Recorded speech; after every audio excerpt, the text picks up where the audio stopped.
Okay. Hi, y'all. We're excited to have you here. I want to welcome you to Flatiron School's Intro to Data Science, Demystifying Computer Vision. My name is Corey Mickelson, and I am the Marketing Events Coordinator here at Flatiron. A big part of my job is hosting free introductory workshops like this one right here, as well as Tech Talks, which we are now calling Tech in 20, that will be covering hot topics within the tech industry. A quick reminder, we're going to be using the chat button as our main source of communication. So make sure to set that little blue button from panelists and host to everyone so we can all chat together. Without further ado, I'd like to introduce you to our host for the evening. David Elliott is one of our lead data science instructors. Take it away, David. Hello, I am a lead data science instructor for the Live, which means I'm remote. I'm based in Seattle, but ironically, I'm leading a cohort that's based on the East Coast right now. So 5 a.m. rolls around a little early on Monday mornings sometimes. But I love it because I'm done at 3. So, what I want to do today is try and impart an appreciation for what a computer is doing when we talk about computer vision. I'll be doing that by showing you some examples and then running through a little Python Jupyter notebook where we break it down and actually do some image classification and just kind of show you a little bit behind the scenes. Hopefully that'll give you an appreciation for what's happening when you see some filters, when you see some of the actual live things going on. And let's get into the slide deck, shall we?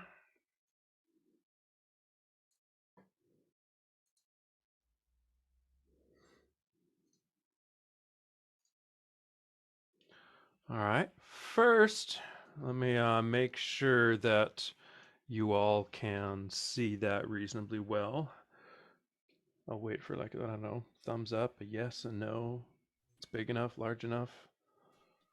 Do you mind putting that in the share mode or the presenter mode, just so it takes up more of the screen? How about that?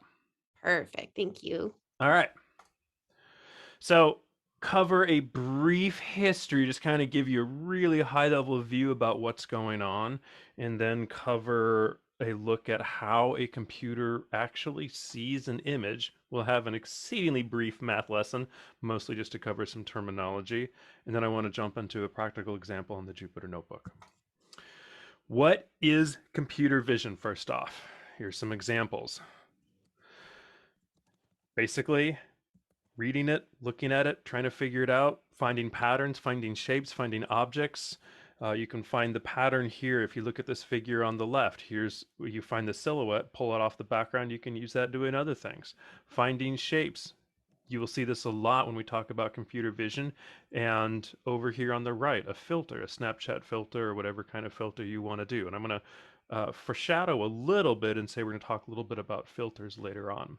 So this is just what computer vision is. Here is an example of the very first convolutional neural network back in 1993. This is just absolutely fascinating. Camera, little computer figures it out. We will not be doing convolutional neural networks, but this kind of gives you an idea of where it started with that image recognition. Can it figure out what those digits are?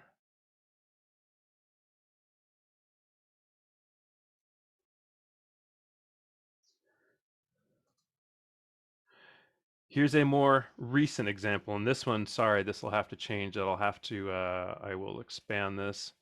There we go. So this is Tesla's self-driving car, and I want you to compare what you saw with those image digit recognition to what's happening now, real time, what the machine is able to do with video. Now, granted, this is sped up considerably, but it gives you an idea. We talked about shape recognition, all the blue, all the green things identifying different shapes.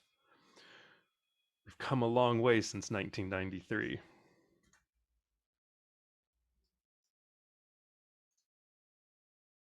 A little brief history overview.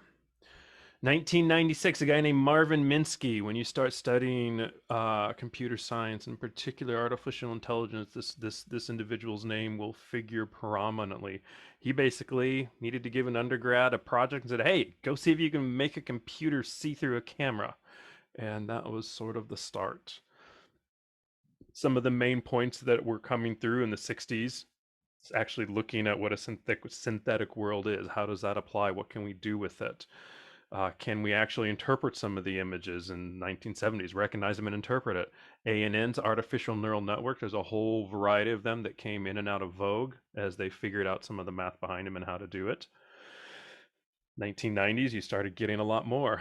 And then I showed you that first functioning CNN or convolutional neural network. And in the 2000s, it's the start of kind of the big data era. We actually had the capacity to start processing some of this. We had both the computing power and the image processing power and frankly, the storage to actually be able to train a model on millions, if not tens of millions of images. So from the can I get a computer to actually recognize anything from a camera to what you saw in that Tesla video.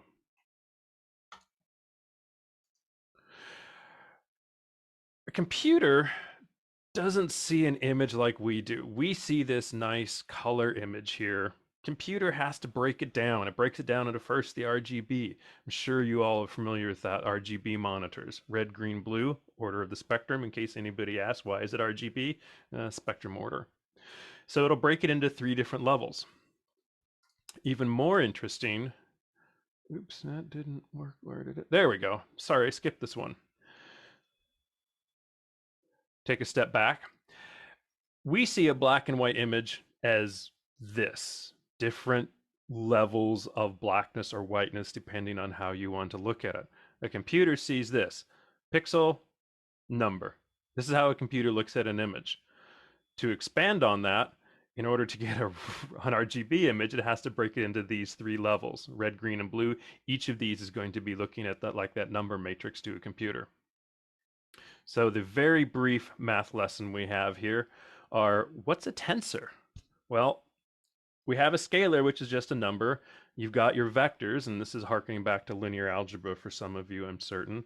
And then we have just this matrix of numbers. Well, a tensor is a combination of matrices, and you can see that. So you could think of this 1, 2, 3 is the red level, the ABC, the green level, and this large uppercase ABC, the blue level. So it's actually the image actually forms a tensor.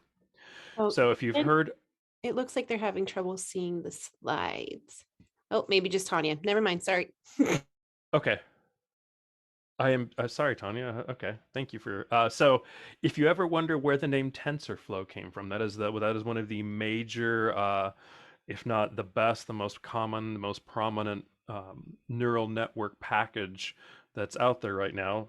That's where it is. The idea of tensor flows is literally flowing these tensors through a neural network.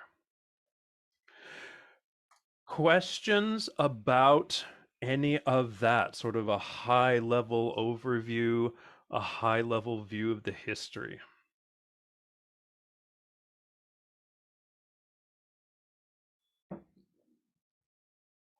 Yes, TensorFlow is open source. It was originally created by Google. We're now on TensorFlow 2.5, I think, and they keep adding functionality to it.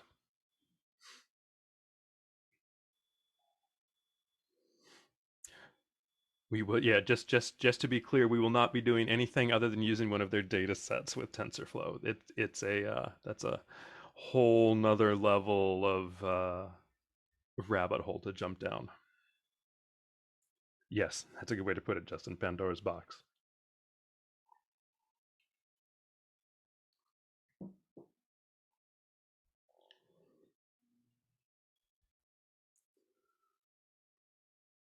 I was anticipating more questions. This may be a shorter workshop than I expected, which is either a really good sign that I'm covering the material or a real bad sign that I'm not covering anything.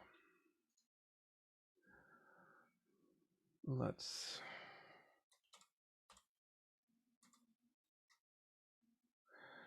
ANN is just artificial neural network. There's all different kinds. A CNN is particularly a convolutional neural network, which is a type. You also have, of course, I'm blanking on everything. RNNs, recurrent neural networks, adversive learning neural networks, deep learning neural networks. There are a variety. TensorFlow, as far as I know, it's Python. TensorFlow is actually the code doing the work behind it.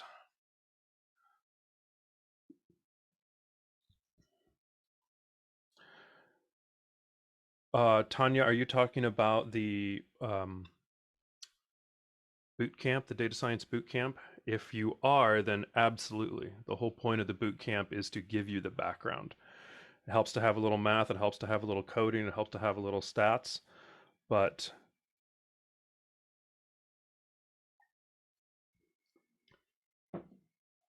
it is absolutely designed for someone with no data science background. The whole point is to give you that data science background.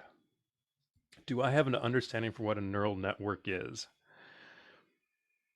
It is a computer model of how the brain works. There's a bunch of connected nodes, and it's the different networks have different ways of connecting those nodes and how those nodes get activated based on information from the previous node and the error correction that occurs. It's a whole bunch of these little decision makers that are all tied one to another. Link to the notebook.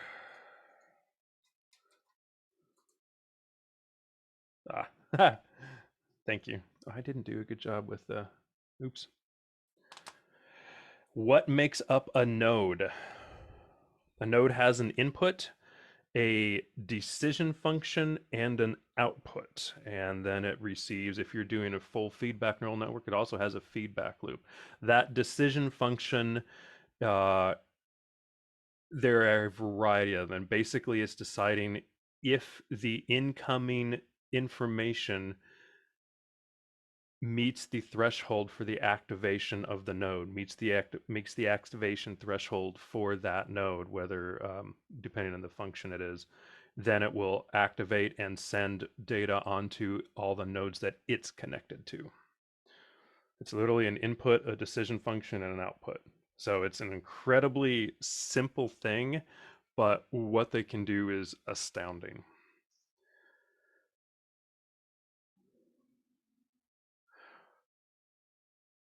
Can you have multiple nodes? Absolutely.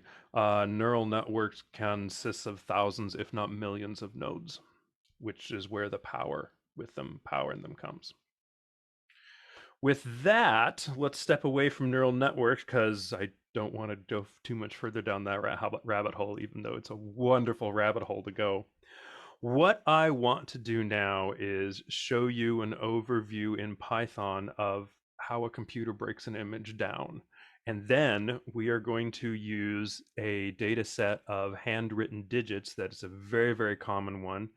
And I'm going to use a, believe it or not, logistic regression to show you how a computer can recognize a pattern in an image, even using one of the simplest and most basic classification algorithms we know, which is kind of fun. Now, I have already executed this notebook because the training of the logistic regression model takes about 9-10 minutes. So I don't want to waste that time. So the one from the GitHub link is not been. First off, just read the image in and look at it. This is a sort of a standard bog stock photo, red, white, red, blue, and green. There's the image. How does a computer look at it? First off, we'll just break it down. This has number axles vertical. You can kind of see that there. Pixels in the horizontal axis. And there are 3 channels, red, green, and blue. Let's dive into those channels. So we're going to split them out into our red, green, and blue. And now we're going to plot them. I'm not going to step through the code. I'll let you look at that later. But this is the result. Here's the image. Here's all the red information. This is a scale of 0, no red, 255, as red as it can possibly be. Same thing for green, same thing for blue. And those 3 images combined in an additive format give us our total image. If we look at just the shape of the red, we can see it's the same number of pixels. And here's kind of what it looks like. This is honestly what the computer sees. This would be the very first pixel. And if we go up and look at red, that looks really red up there. So that kind of corresponds. That actually makes sense. It's saying, okay, that very first pixel has a red value of 244, et cetera, et cetera. And then it just works through. So this is just to show you, this is how the computer image is stored. It's literally in this matrix, in this array. But this is a matrix, and this is what gets really, really cool. Remember that filter we talked about earlier, the one I showed you on, I don't know if it was Snapchat or whatever it was? If my image data here is stored in a matrix, that means I can use linear algebra to manipulate it. That means I can apply a matrix transformation to do stuff. Think about your Instagram filters when you're changing it to Clarendon or whatever it is. All that's doing is applying a matrix transformation to the different layers to make it warmer or make it softer. And this is what it looks like. This is an incredibly simple matrix transformation, a very, very simple filter. I'm literally taking the matrix and multiplying it by a scalar. I'm not doing anything fancy here. I recreate the image, and this is what happens. Basically, I said multiply every single value in the red matrix by 1.2, blue by 1.4, green by 1.6. This is what it did. It's a filter, I guess, but that shows you what you can do with this information, which is just so fun and so fascinating. All that those filters are doing, they're just applying a matrix transformation to the information you have there, which is really, really cool. Also, it will help to illustrate the amount of computing power that's being done there, how quickly it's doing that, how powerful your phone is to get that still image. And these are megapixel images, so there's thousands, millions of pixels. It's a huge matrix, and it does this matrix transformation. Pretty cool. The MNIST dataset is a very commonly used one. It's very well understood. It's big. There's a lot of it, and I particularly chose the one through Tensor Flow that we are going to download.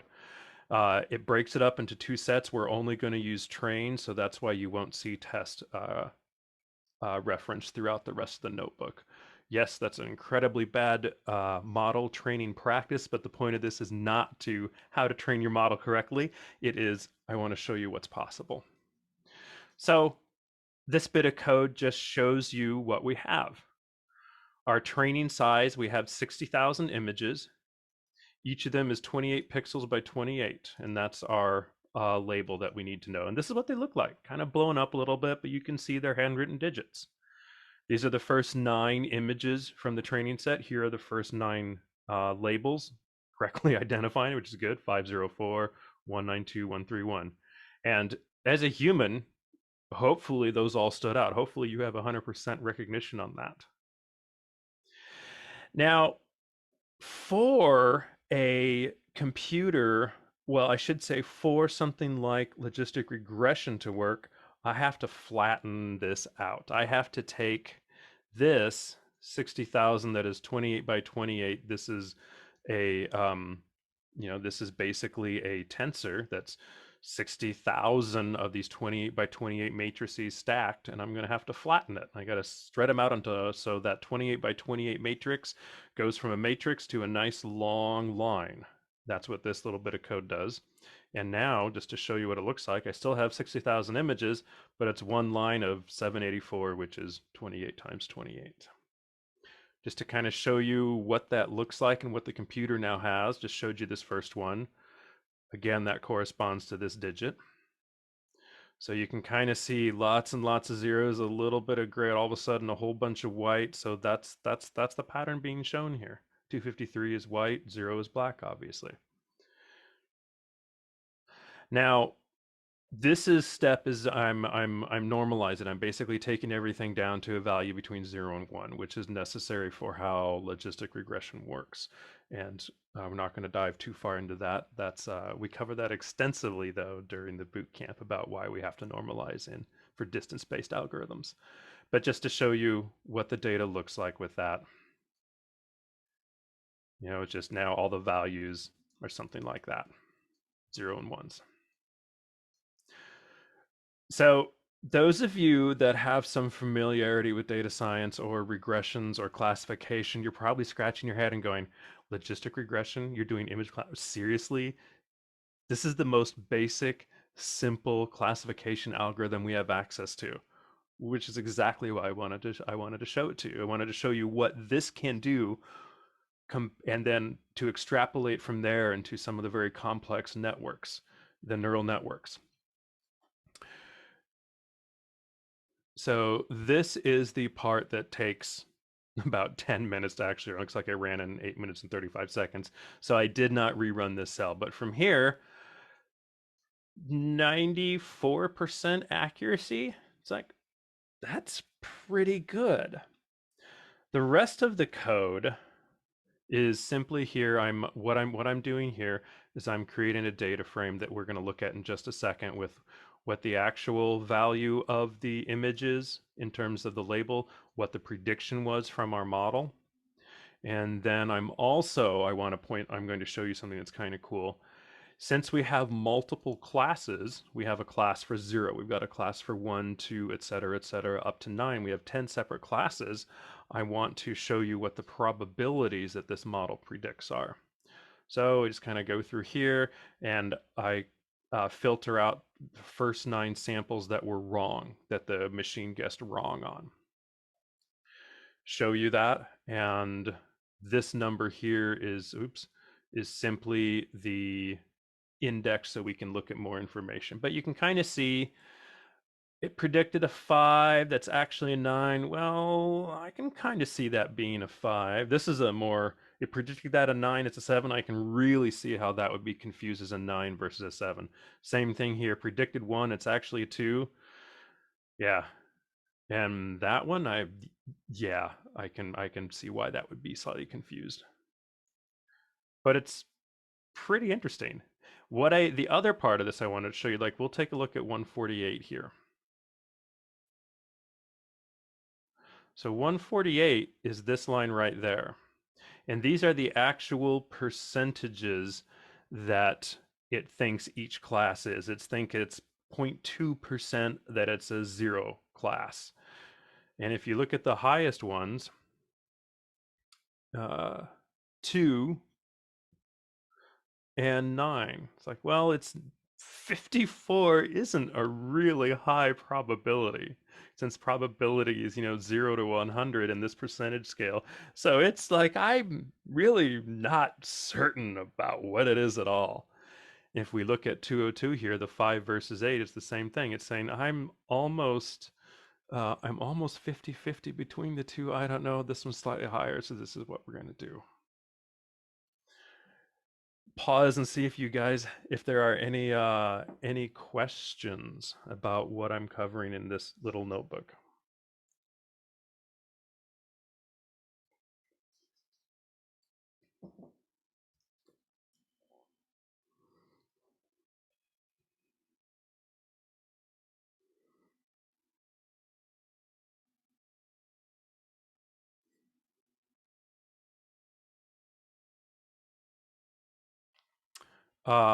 This code right here, Andrea.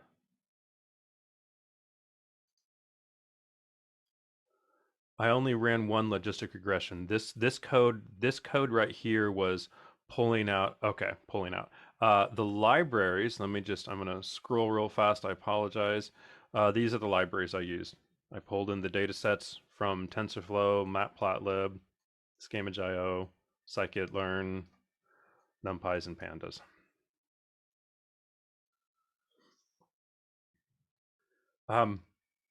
Honestly, I did not expect for something like this, convolutional neural networks are currently the industry standard for image classification and recognition. They are the best. And there are pre-trained models out there where, this little logistic regression was run on simple data. I mean, this isn't really complex on my little MacBook Pro. It's not a particularly powerful computer as they go. The pre-trained models are trained over the course of days on large clusters in AWS. So there's many, I'd say almost millions of times of computing power being thrown at it. So ideally, you honestly don't create your own model anymore. You use a pre-trained one, and doing a convolutional neural network would do a lot better on this. I chose logistic regression just because it's amusing and kind of funny to think about doing image digit classification with the most common and often used classifier in data science.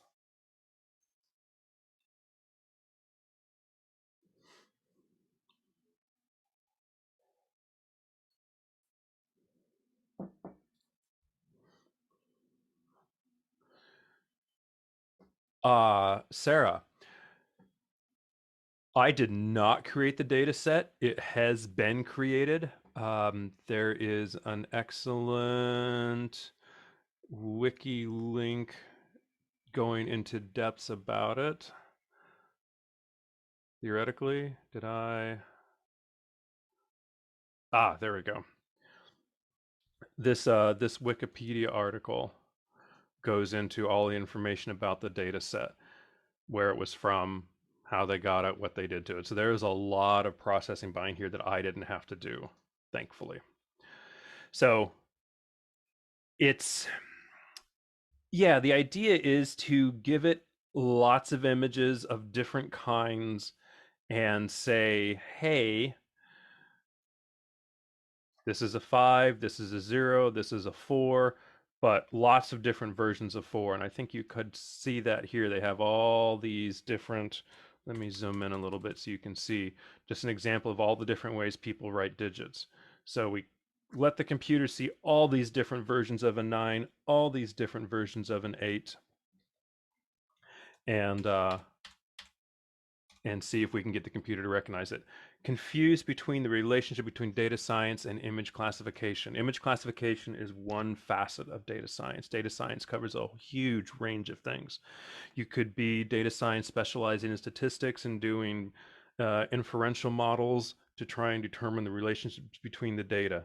You could be a data scientist working on image recognition. You could be a data scientist working on natural language processing, working on a recommender system. It is just one aspect of what is covered under the very wide umbrella of what data science is. And this is just particularly an overview of image processing. The other takeaway, so Jalen did that. Oops, that's not Jalen. So Tanya did that. Let me know if that didn't cover your question from your GitHub and open it onto my own computer. Possibly.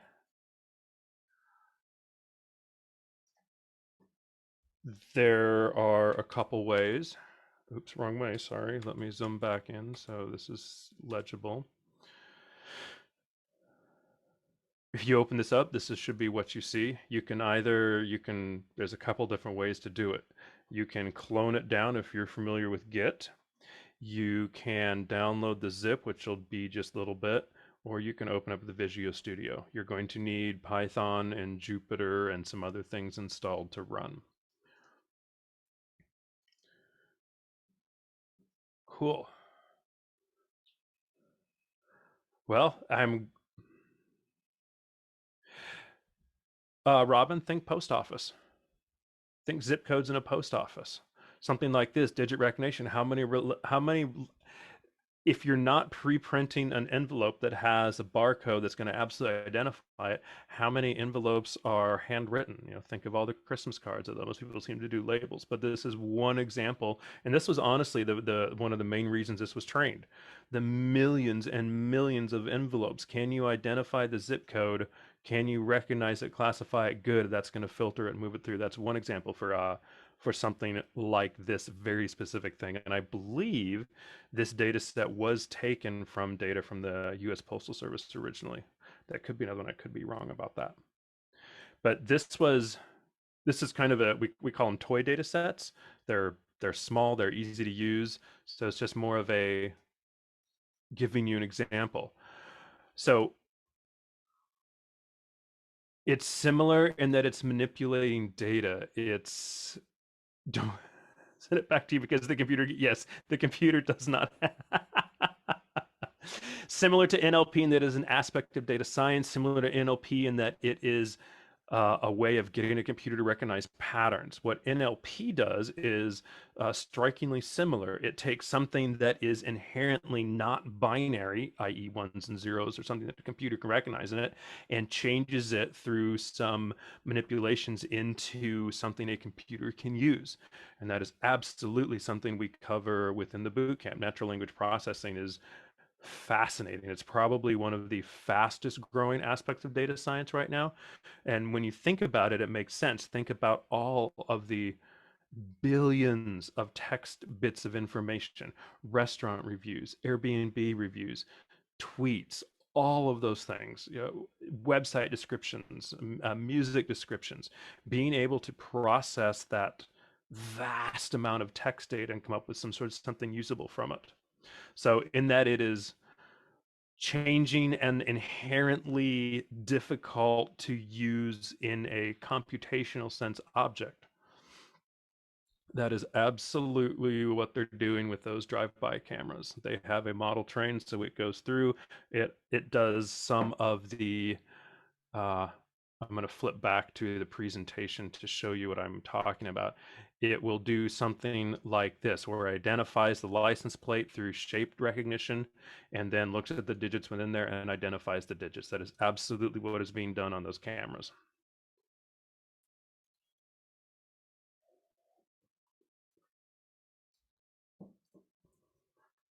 These are good questions.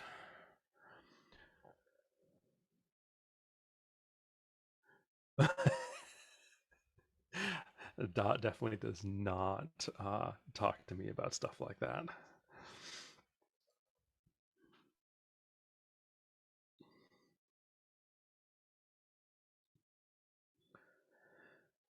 The other thing I really wanted to bring out was just to, this took some time to train, and running one of these images through for recognition wouldn't take that long. But think back to that Tesla video. They did turn it into black and white, so they're removing 2/3 of the data, so it's a little bit more manageable. But it's processing 30 images a second. I don't know what their actual throughput is, but even if you call it human vision in 60 hertz, 60 images a second, they're grabbing the image, identifying the shapes, figuring out what the shapes actually are, and giving that information to that self-driving unit. That is absolutely phenomenal when you think about the processing behind it. Just insane. And hopefully it'll also illustrate why it's not working as well as they would like or they claim. There's a lot of inherent gray area in real world, because as you will learn in the boot camp, real world data is messy. It's just unpleasant. This data we used for this example is incredibly clean, organized, already taken care of, but oh my god, real world, yeesh. Exactly, Alan.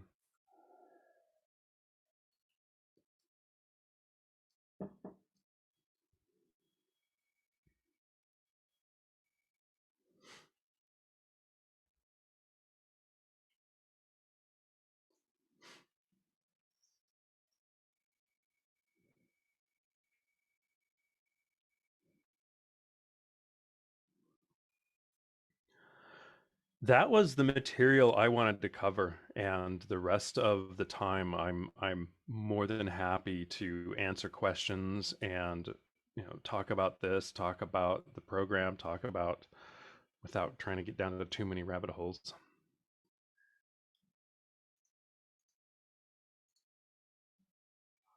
Ooh, thank you. Beat me to it.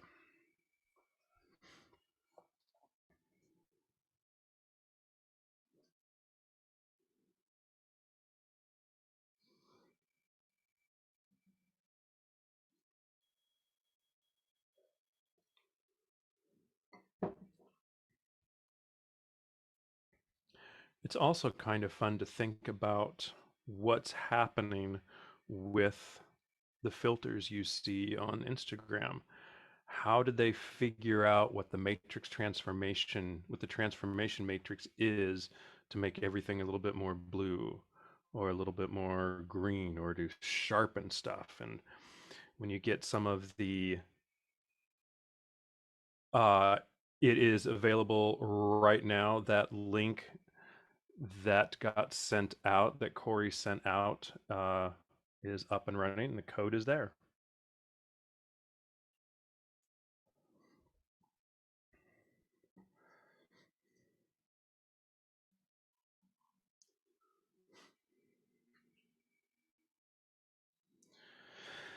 That's a good question, Artie. What do you want to do? Python? The founder of Python, and in my opinion, correctly so, after having spent 10 years as a software engineer, maintains that code is more oft read by a human than by a machine.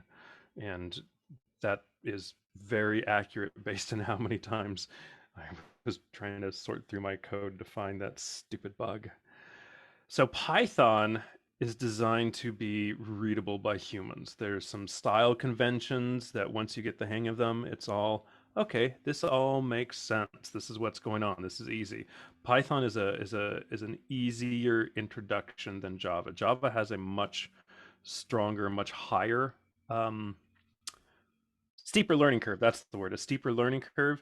It is used in a different way than Python. A lot more, I want to say, industrial or commercial applications are used in Java, and that also gets into interpreted languages versus compiled languages.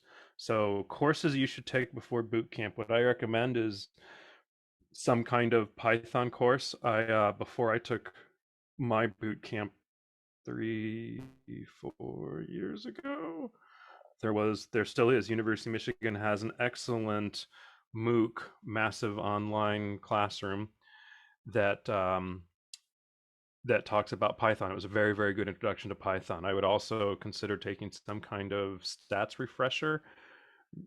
Touch on, see if you can get a refresher on linear algebra. That's kind of about it. So I would definitely be conversant in Python and have a brush up on stats.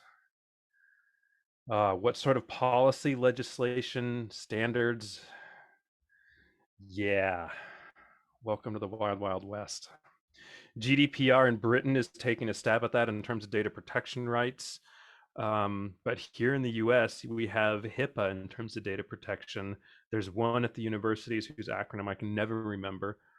But other than that, wow, that's where life gets interesting, and that's where technology is striding so far ahead of the legal issues.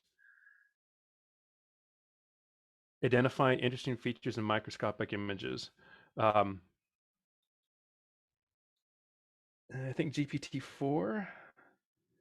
I would honestly do that Google search.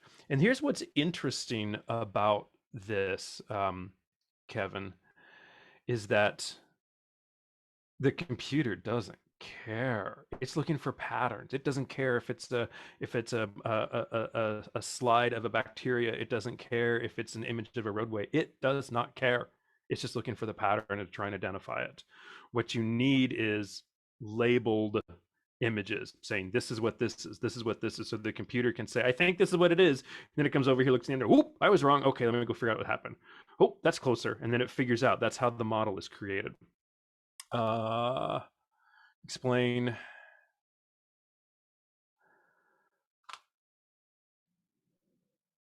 This is used when you do a Google image search.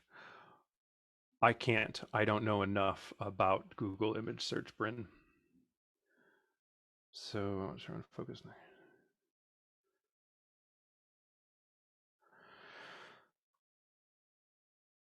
I spent a decade as a software engineer slash software dev. I'm very glad I'm out of it. I'm very glad I'm not in it. The biggest reason was, as a data scientist, I get to interact with people. I found I liked the collaboration, I liked the presentation, I liked the talking, I liked the explanation, which is also why I became an instructor. But that was one of the biggest differences for me.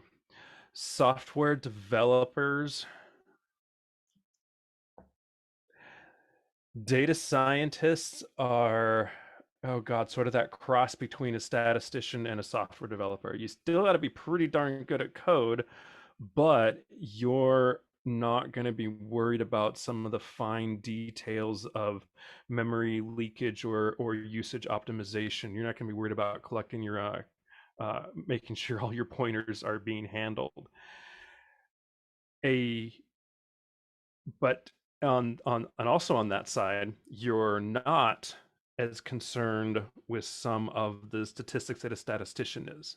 So it's that combination of, and it's also not a data engineer. You're not worried about so much about getting the data in and the pipeline and how it's processed and if it's clean. You're more worried about, hey, data engineer, give me the data. Cool, thanks. Hey, software engineer, build me the code to do this. Or I'm going to give you a model that I have, oh, what's the word? Not optimized, prototyped. I've prototyped this model. Now here's what it is. Now I'm going to give this to you, software engineer, make that actually work faster and in real time in the real world.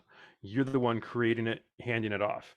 The statisticians, you can talk to them enough to convince them that this is actually statistically significant or not. So yeah, that's personally, go data science. They're both great fields to get into. I guess it's just more how. And the other thing I really like about data science is how broad the topics are. I mean, we've talked about some image recognition stuff. We talked briefly about NLP, and those topics themselves are so much broader. You could get entirely stuck on using naive Bayes classification based on a bagging model for NLP. Or you could go another way and do sentiment analysis doing it this way. It's just there's fascinating things. We do not go over GIS stuff. We kind of address it. We say, hey, this is some of the stuff you can do. Look, you've got a data set with latitude and longitude. Can you use that? Uh, but GIS is just one of those things. There's not enough time to cover everything. And computer vision, real-time programs. I honestly don't know the answer to that question, David. I believe a lot of the prototyping is done in Python. I do know Python can be a wrapper for a lot of C and C++. That code can generally be executed faster because it's compiled versus interpreted. I know on the big numerical computing library, a lot of that is just a Python wrapper for a C library or C++. And then William, how much does data science overlap with data analytics? Incredibly. The two are, a data scientist is a data analyst that can make predictions using models. A data analyst doesn't necessarily can analyze the data, tell you what things tell you what's in there, what it looks like. Whereas a data scientist can do that and then take it another step further and say, here are the trends, here's the models we can build on that, here are the predictions I'm going to make on that model, and here's how accurate these predictions are, or things like that. So there's incredible overlap. Um, and then Jesus, data science.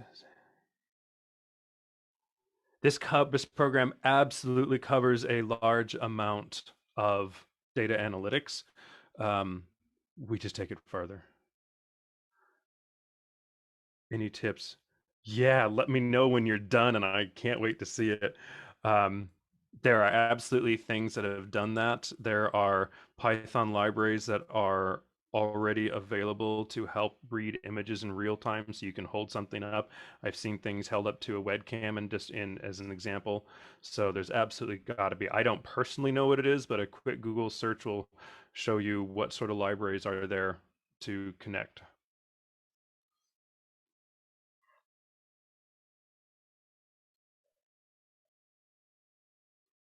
3.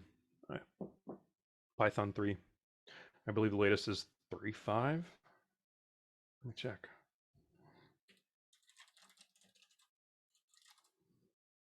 I've got, I think 3.7 is now the latest, maybe 3.8, but definitely version 3. Python 2 is still used, but not anywhere that I know of. Yeah, pay attention to that pre-work. One of our indicators of a successful student is doing the pre-work, getting it done, and then really understanding it.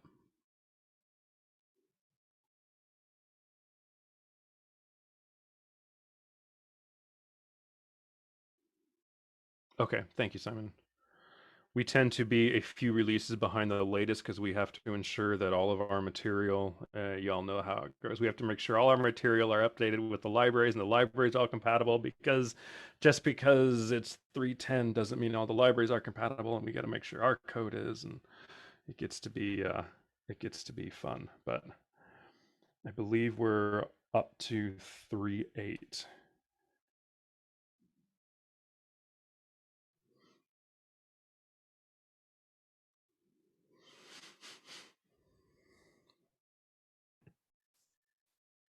We're going to start wrapping up. So any last minute questions, you guys, now's the time to get them in.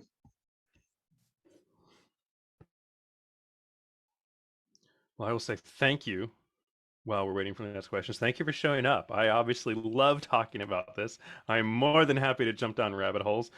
But Corey was saying, dude, you only have an hour, so maybe not all the rabbit holes. But I very much enjoy what it is I do, teaching here. Yeah, if you know Python 3, you'll be fine. And even Python 2, but we just don't use it. There's some syntactical differences. But thank you for the questions. They were all good and interesting. And I hope you all got a little bit of something out of this, the taste of image processing on a computer and what some of the steps are.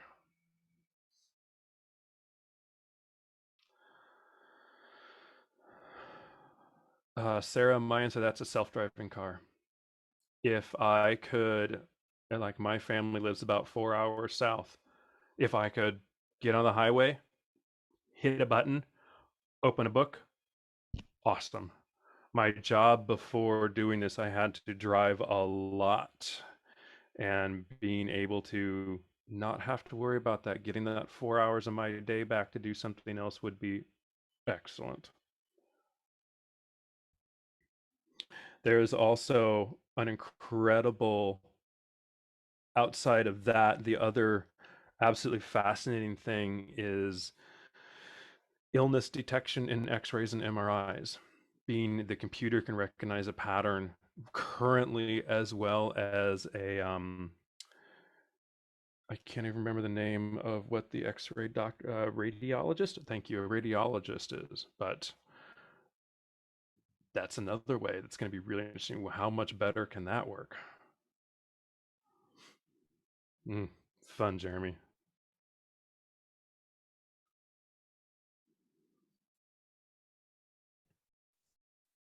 Oh yeah, when you're on Amazon and says, hey, you might want this, that's a recommender system. We cover those. You're on Spotify, hey, here are the top 5 based on your listen list. Those are recommender systems. That's what we cover about.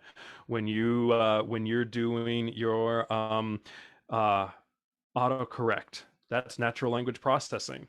When you are doing things like, for me, my Clear app on my phone that shows my vaccine cards to get me into a Sounders game, because I'm a big Sounders fan in Seattle, takes my picture and says, yep, that's you. That's What image about recognition. like Facebook and Instagram when they can pick out the person that's Yep. in the photo? Yep. That's data science. And data science is also providing the interpretations of data, taking all of this data and making it understandable. Can I explain it to someone who is not technical?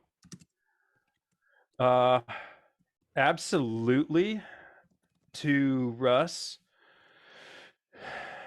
it depends on the tech company. I'm not gonna say absolutely. It depends on the company. There are some traditional industries that are jumping full on into data science. You think logistics companies predicting what they need to move where, trying to fix the just-in-time system, or in some tech companies, they're not really playing with that. They're doing something else entirely. So it's very much dependent on the company and what they're doing. I feel I like think data that has so much to do with the bottom line that more and more companies are moving towards data driven, just data driven strategy.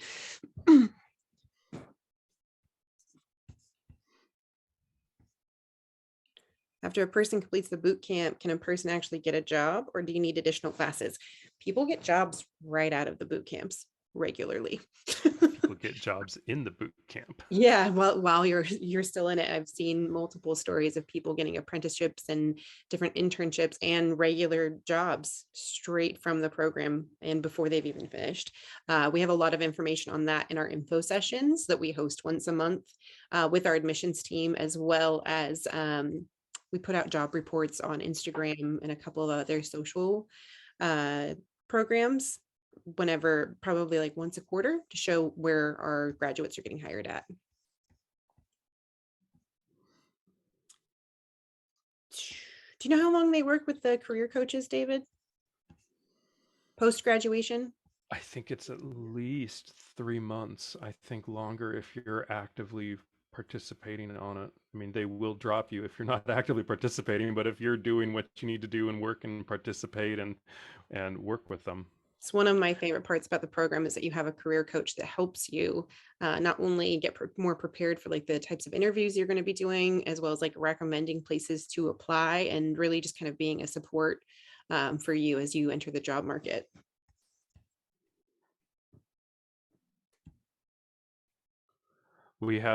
I have had students, to answer Ron's question, I've had students from someone who was career changing as a 20-year-old because he was sick of retail to someone who had a doctorate in biomedical technology and was transitioning. I've had the entire gamut of experience. Um, Things like ETL and business analytics will definitely set you apart. But I have had pretty much every kind of background, every kind of individual. The commonality is career change, data science, getting out of it, doing something. Starting salary range, I cannot comment on that, Jalen, simply because I don't know. Google's really good. Glassdoor will tell you the salary range within your area. I use that a lot when I'm looking for jobs because it's really smart if you're going in for a job to know like what the market rates are for your position. I will also say that there is a growing trend where people are realizing, hiring managers and people are realizing that data science boot camp grads, it's not just like, oh, you're that's cute little boot camp grad there, walk in and go, oh, you actually can hit the ground running and start working. You have practical skills and practical tools, which is what we strive for, is to make it so that you can jump into just about anything. I like to describe it as a you're getting an associate's degree in data science in about 15 weeks. That's how much material we cram in, and it's intense. It can be challenging. It's rewarding.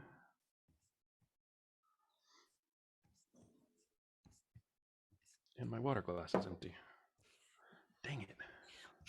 And perfect timing. We're right at 6:30. Thank you guys for coming tonight. We really appreciate you coming out.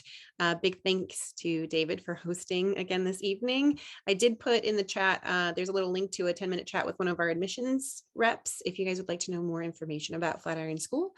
And we do host monthly info sessions, and you can find all of that information on our website under resources. Thank you all again for coming and have a wonderful night. Bye, y'all. Thank you.